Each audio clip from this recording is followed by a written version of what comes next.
Bugun men pensionerlar, nogironligi bo'lgan fuqarolar, kam ta'minlangan oilalar va qishda kommunal xarajatlari oshib ketadigan xonadonlar uchun juda muhim mavzuni tushuntiraman.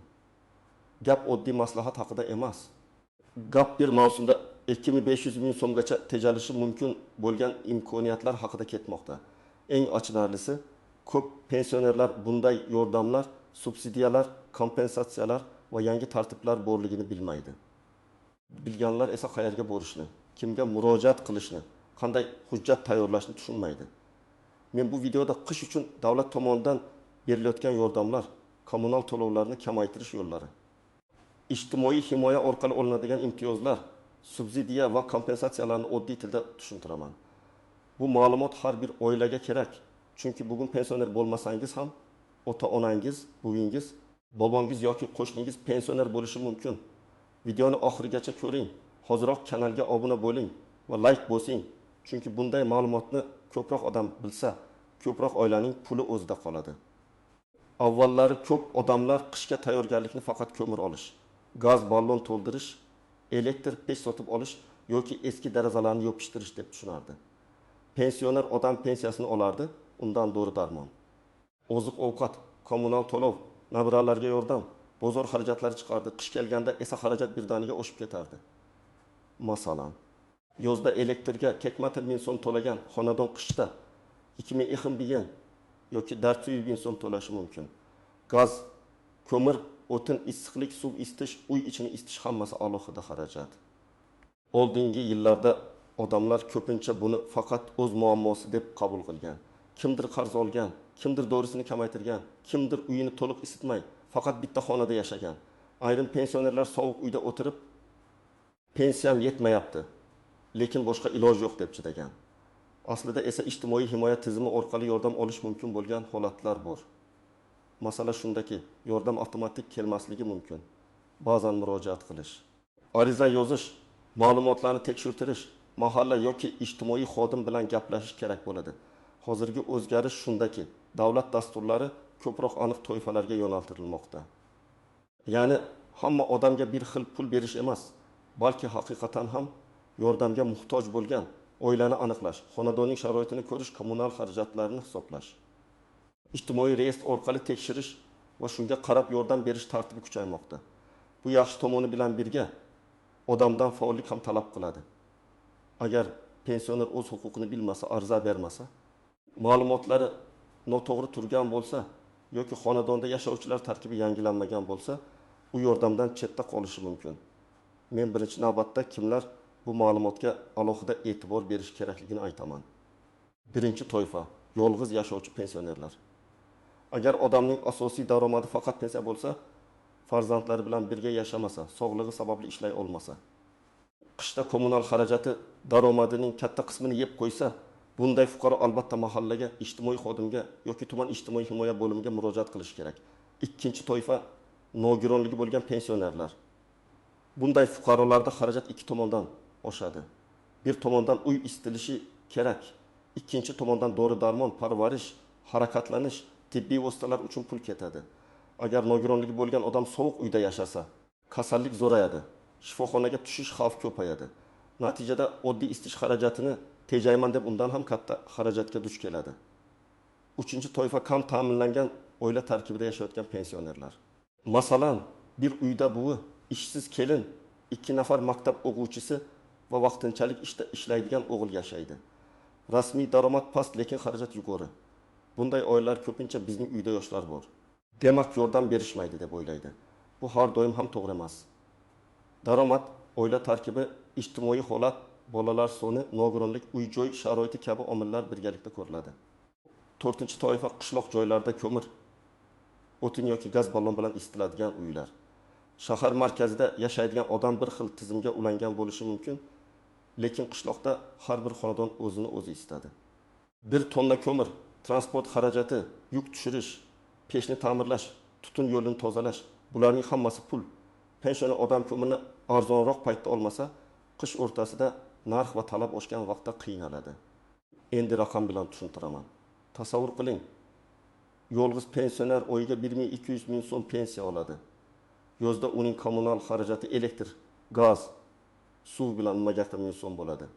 Qishda esa elektr isitgich ishlatsa, elektr 250 ming so'mga chiqadi. Gaz 20 ming so'm. Dori darmon 300 ming so'm. Oziq ovqat 700 ming so'm. Bu yerda oddiy hisobda ham pensiya yetmaydi. Agar u kommunal kompensatsiya, ijtimoiy yordam, ko'mir yoki isitish bilan bog'liq mahalliy yordam, dorilar bo'yicha imtiyoz yoki boshqa qo'llab-quvvatlashdan foydalansa, umumiy tejamkorlik bir oyda 300 ming 500 ming so'm bo'lishi mumkin. Qish 4-5 oy davom etsa, jami tejamkorlik 1 million 500 ming so'mdan 2500 ming so'mgacha yetadi. Yana bir misol, bir bu eski ovulda yashaydi, uyda issiqlik yaxshi ushlanmaydi. Har qishda 2 tonna ko'mir oladi. Ko'mir yetkazish va tushirish bilan 2 million so'm atrofida xarajat qiladi. Lekin uy derazalari tirqish, eshik tagi ochiq, tom qismi sovuq o'tkazadi. Natijada ko'mir ko'p yo'qoladi, lekin uy baribir sovuq. Agar mahalla orqali ehtiyojmand sifatida ro'yxatga olinib, bir martalik moddiy yordam olsa, arzonlashtirilgan yo'qilg'i yoki mahalliy dasturdagi yordamdan foydalansa, shu bilan birga oddiy issiqlikni saqlash choralarini qilsa, deraza rezinkasini almashtirish, eshik tagiga ziklagich qo'yish, pech tutun yo'lini tozalash, ko'mir sarfi kamayadi. Bu yerda faqat pul olish emas, pulni oqilona ishlatish ham tejamkorlik beradi. Uchinchi misol, pensioner ayol farzandi bilan yashaydi, lekin farzandi mavsumiy ishlaydi. Qishda ish kamayadi, daromad tushadi. Oilada maktabda o'qiydigan bola bor. Bu oila biz pensioner emasmiz, faqat bumiz pensioner deb yordam so'ramaydi. Aslida oila tarkibida pensioner borligi, bolalar borligi, daromad pastligi va qishki xarajat yuqoriligi birgalikda ko'rib chiqilishi mumkin. Bu yerda eng muhim narsa hujjatlar to'g'ri bo'lishi. Kim uyda yashaydi, kim ro'yxatda turadi, kimning daromadi bor, kim ishsiz, kim pensiya oladi, hammasi aniq ko'rsatilishi kerak. Men alohida ta'kidlayman. 2500 ming so'm deganda faqat bitta joydan keladigan aniq pulni tushunmaslik kerak. Bu umumiy tejamkorlik bo'lishi mumkin. Masalan, kommunal to'lov bo'yicha yengillik yoki kompensatsiya 200 ming so'm. Bir martalik moddiy yordam 200 ming so'm. Ko'mir yoki isitish xarajatini kamaytirish 700-200 ming so'm. Dori darmon yoki ijtimoiy xizmat orqali tejash 300 ming so'm. Ortiqcha penya va qarzlardan qochish 200 ming so'm. Jami hisoblaganda oilaning qish davomida o'zida qoladigan puli katta bo'ladi. Kim xavotir olishi kerak? Agar sizning kommunal xarajatlaringiz pensiya yoki oilaviy daromadning 20-30% dan oshib ketayotgan bo'lsa, bu allaqachon signal. Agar siz qishda dori olish yoki gaz elektr to'lashdan birini tanlayotgan bo'lsangiz, bu oddiy holat emas. Agar siz qarz qilib ko'mir olayotgan bo'lsangiz, keyin bahorgacha o'sha qarzni yopishga qiynalayotgan bo'lsangiz, albatta murojaat qilish kerak. Agar siz men hech qayerga bormayman, baribir berishmaydi deb o'tirgan bo'lsangiz, eng katta xato shu. Kim xavotir olmasa ham bo'ladi. Agar oilada barqaror daromad yaxshi bo'lsa, kommunal xarajatlar og'irlik qilmasa, pensionerning farzandlari muntazam yordam bersa, xonadon issiq, qarzdorlik yo'q. Zarurdorlar olinayotgan bo'lsa, sizga shoshilinch yordam kerak bo'lmasligi mumkin. Lekin baribir ma'lumotni bilib qo'yish foydali. Chunki vaziyat o'zgaradi. Ish yo'qolishi, kasallik, narx oshishi, uy ta'miri, favqulodda xarajat chiqishi mumkin. Endi eng muhim nozik joylarga o'tamiz. Birinchi nozik masala, hamma yordam avtomatik berilmaydi. Ko'p odam men pensionerman, davlat o'zi biladi deb o'ylaydi. Pensiya tizimida ma'lumot bor. Lekin ijtimoiy yordam uchun faqat pensiya faktining o'zi yetmasligi mumkin. Sizning oilaviy holatingiz, yashash sharoitingiz, daromadingiz, mulkingiz, kommunal qarzingiz, tibbiy ehtiyojingiz alohida ko'riladi. Shuning uchun ariza va murojaat juda muhim. Ikkinchi nozik masala ro'yxatdagi odamlar bilan haqiqatda yashayotgan odamlar mos kelmasligi. Masalan, uyda yolg'iz bo'y yashaydi, lekin ro'yxatda 3 nafar farzand ham turadi. Tizim buni ko'rsa, bu xonadonda bir nechta katta yoshli odam bor deb hisoblab qolishi mumkin. Aslida farzandlar boshqa shaharda ishlayotgan bo'lishi mumkin. Lekin ro'yxatdan chiqmagan. Bunday vaziyatda yordam olish qiyinlashadi. Shuning uchun yashash joyi, ro'yxat oila tarkibi masalasini oldindan tekshirtirish kerak. Uchinchi nozik masala qarzdorlik. Ayrim kommunal xizmatlarda qarz bo'lsa, odam yordam so'rashga uyaladi. Qarzim bor, meni urishadi deb bormaydi. Aslida bormaslik qarzni kattalashtiradi. Agar qarz bo'lsa, uni yashirmaslik kerak. Kommunal tashkilotga borib, qarz miqdorini aniqlash, to'lovni bo'lib to'lash, imkonini so'rash. Penya hisoblanayotgan bo'lsa, holatni tushuntirish kerak. Ijtimoiy himoya organlariga ham qishda to'lovni ko'tara olmayapman deb ochiq aytish kerak. 4-nozik masala firibgarlar. Davlat yordamlari haqida gap ko'payganda ayrim odamlar men hujjatingizni qilib beraman, subsidiyani chiqarib beraman, oldindan pul bering deb aldaydi. Men mutaxassis sifatida qat'iy aytaman. Rasmiy yordam uchun begona odamga pul bermang. Mahalla, ijtimoiy himoya bo'limi, mytok.uz, Birinbek dartim yoki tegishli rasmiy tashkilotlar orqali tekshiring. Hujjatingizni, pasport ma'lumotingizni, plastik karta raqamingizni, SMS kodni hech kimga bermang. Ayniqsa telefon orqali sizga yordam puli tushadi, kodni ayting desa bu xavfli. 5-nozik masala bir marta rad javobi oldim. Demak bo'ldi degan fikr. Rad javobi har doim ham oxirgi nuqta emas. Rad etilish sababi bo'ladi. Hujjat yetishmagan, daromad yuqori chiqqan, ro'yxat noto'g'ri, ariza noto'g'ri to'ldirilgan, muddat o'tgan, tizimda ma'lumot yangilanmagan.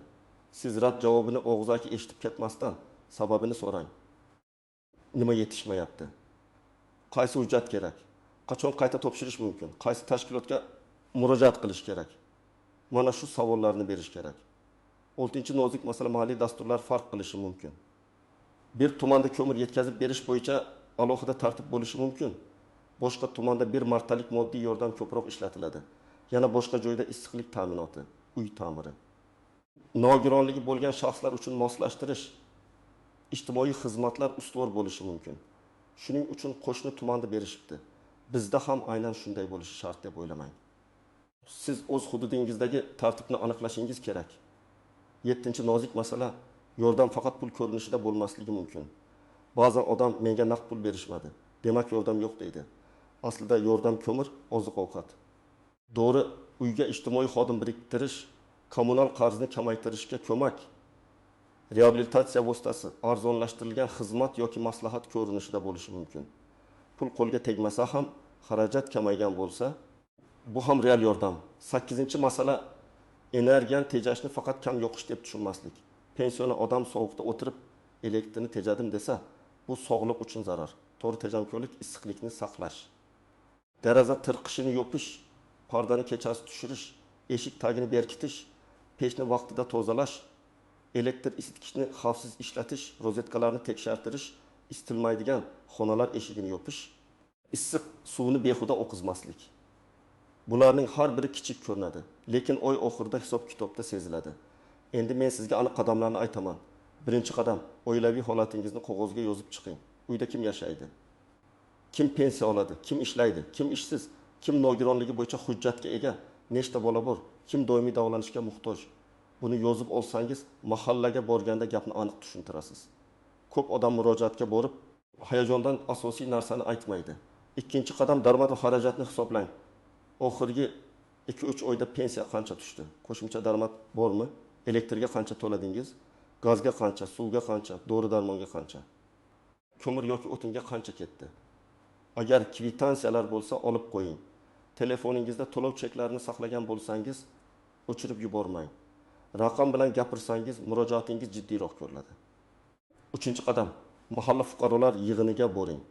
Rais, hokim yordamchisi, xotin-qizlar faoli, yoshlar yetakchisi yoki ijtimoiy xodimdan qishki yordamlar, ehtiyojmand oilalar ro'yxati, bir martalik moddiy yordam, ko'mir yoki kommunal xarajatlar bo'yicha mavjud imkoniyatlarni so'rang. Menga nima berasiz deb emas. Mening holatim shunday, qaysi dasturga murojaat qilsam bo'ladi deb so'rang. Bu juda muhim farq. 4-qadam, tuman ijtimoiy himoya bo'limiga murojaat qiling. Ayniqsa yolg'iz pensioner, nogironligi bo'lgan fuqaro, parvarishga muhtoj odam, og'ir kasalligi bor pensioner bo'lsa, ijtimoiy himoya tizimi orqali baholash so'rang. Uy sharoitingizni ko'rib chiqishlari, ijtimoiy xizmat kerak yoki kerak emasligini aniqlashlari, tegishli yordam turini tushuntirishlari mumkin. 5-qadam, mytok.gov. Uz portalini yoki davlat xizmatlari markazini tekshiring. Hamma pensioner internetdan foydalana olmaydi, buni tushunaman. Shuning uchun farzandingiz, nabirangiz, qo'shningiz yordam bersin. Lekin parol va SMS kodni ularga ham ehtiyotkorlik bilan bering, ishonchli odam bo'lsin. Davlat xizmatlari markaziga borsangiz, xodimlar qaysi xizmatlar borligini tushuntirishi mumkin. Shaxsni tasdiqlovchi hujjat, pensionerlik ma'lumoti, nogironlik hujjati, kommunal to'lov kvitantsiyalari kerak bo'lishi mumkin. 6-qadam hujjatlarni tayyorlang. Odatda pasport yoki ID karta, pensiya guvohnomasi yoki pensiya olishini tasdiqlovchi ma'lumot, nogironlik bo'lsa tegishli ma'lumotnoma, oila tarkibi haqida ma'lumot, kommunal to'lov kvitantsiyalari, dori-darmon xarajatini ko'rsatuvchi chek yoki retsept. Bank karta ma'lumotlari kerak bo'lishi mumkin. Har bir hududda talab farq qilishi mumkin. Shuning uchun avval ro'yxatni so'rab oling. 7-qadam arizani aniq yozing. Arizada yordam bering deb umumiy yozishdan ko'ra holatni aniq bayon qiling. Masalan, men yolg'iz yashovchi pensionerman. Qish mavsumida elektr va isitish xarajatlari oshgani sababli pensiyam dori-darmon va kommunal to'lovlarga yetmayapti. Uyimda isitish tizimi yo'q. Ko'mir xarajatini qoplashga qiynalyapman. Mening oilaviy va moddiy holatimni o'rganib, mavjud davlat dasturlari doirasida yordam ajratishingizni so'rayman. Mana shunday aniq yozilsa, masala tushunarli bo'ladi. 8-qadam murojaatingizni nazorat qiling. Ariza berdim deb uyga qaytib, bir oy kutib o'tirmang. Qachon ko'rib chiqiladi, kim mas'ul, javob qayerdan olinadi, telefon raqami bormi? Hammasini yozib oling. Agar javob kelmasa, qayta boring. Agar rad javob bo'lsa, sababini so'rang. Agar sabab tushunarsiz bo'lsa, yuqori turuvchi tashkilotga yoki rasmiy ishonch telefonlariga murojaat qilish mumkin. 9-qadam kommunal tashkilotlar bilan alohida ishlang. Elektr, gaz, suv yoki issiqlik bo'yicha qarzingiz bo'lsa, uni yashirmang. Hisoblagich ko'rsatkichlarini tekshiring. Ba'zan odam eski qarzni, noto'g'ri hisoblangan summani yoki boshqa davr to'lovini tushunmay yuradi.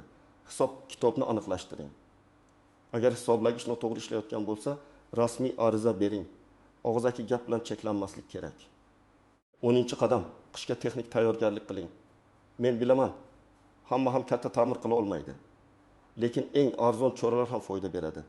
Deraza va eshik tirqishlarini yopish, pech va mo'rni tozalash, elektr simlarini tekshirtirish, eski va xavfli uzaytirgichlardan foydalanmaslik, isitgichni pardaga yaqin qo'ymaslik, gaz plitasini uy isitish uchun ishlatmaslik kerak.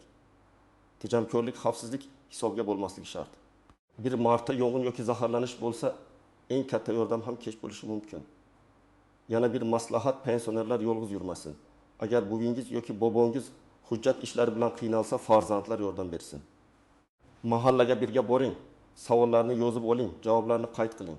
Ko'p pensionerlar bolalarimni bezovta qilmayman deb jim yuradi. Lekin qishda sovuqda qarzda dorisiz qolish bundan ham yomon. Oilada kattalar pensionerning huquqini bilishi kerak. Men yana bir amaliy usulni tavsiya qilaman. Qishki xarajat daftarini tuting. Har oy elektr, gaz, suv, ko'mir, dori, oziq-ovqat xarajatini yozing. Shunda qaysi joyda pul ko'p ketayotganini ko'rasiz. Masalan, elektr birdan oshsa, isitgich noto'g'ri ishlayotgandir yoki hisoblagichda muammo bordir. Gaz ko'p ketsa, uy issiqlikni ushlamayotgandir. Dori xarajati oshsa, bepul yoki imtiyoz dori olish imkonini shifokordan so'rash kerak bo'ladi. Eng muhimi, yordam so'rashni uyat deb bilmang. Pensionerlar butun umr ishlagan, soliq to'lagan, jamiyatga hissa qo'shgan odamlar. Qiyin mavsumda davlat dasturidan foydalanish sadaqa so'rash emas, qonuniy huquqdan foydalanishdir. Men har doim shuni aytaman. Huquqini bilgan odam kamroq zarar ko'radi. Huquqini bilmagan odam esa ko'pincha eng ko'p to'laydi. Bugungi mavzuning asosiy xulosasi shuki, qishki xarajatlar oshsa, jim o'tirmaslik kerak. Pensionerlar, yolg'iz keksalar, nogironligi bo'lgan fuqarolar, kam ta'minlangan oilalar mahalla ijtimoiy himoya bo'limi, davlat xizmatlari markazi va rasmiy portallar orqali mavjud yordamlarni tekshirishi shart. 2,500 ming so'mgacha tejamkorlik faqat bitta to'lov emas, balki kompensatsiya, moddiy yordam, kommunal xarajatni kamaytirish. Yo'qilg'i masalasi, dori-darmon va qarzdorlikni to'g'ri boshqarish orqali shakllanishi mumkin. Men sizdan so'rayman, bu ma'lumotni o'zingizda saqlab qolmang. Ota-onangizga, qo'shningizga, mahallangizdagi yolg'iz pensionerga ayting. Kommentariyada yozing. Sizning hududingizda qishki yordamlar qanday berilyapti? Pensionerlar qaysi muammoga ko'proq duch kelmoqda? Videoga like bosing, kanalga obuna bo'ling va keyingi videolarda men sizga yana davlat dasturlari, pensiya, nafaqa, subsidiya va kommunal to'lovlar bo'yicha eng kerakli ma'lumotlarni oddiy tilda tushuntirib beraman.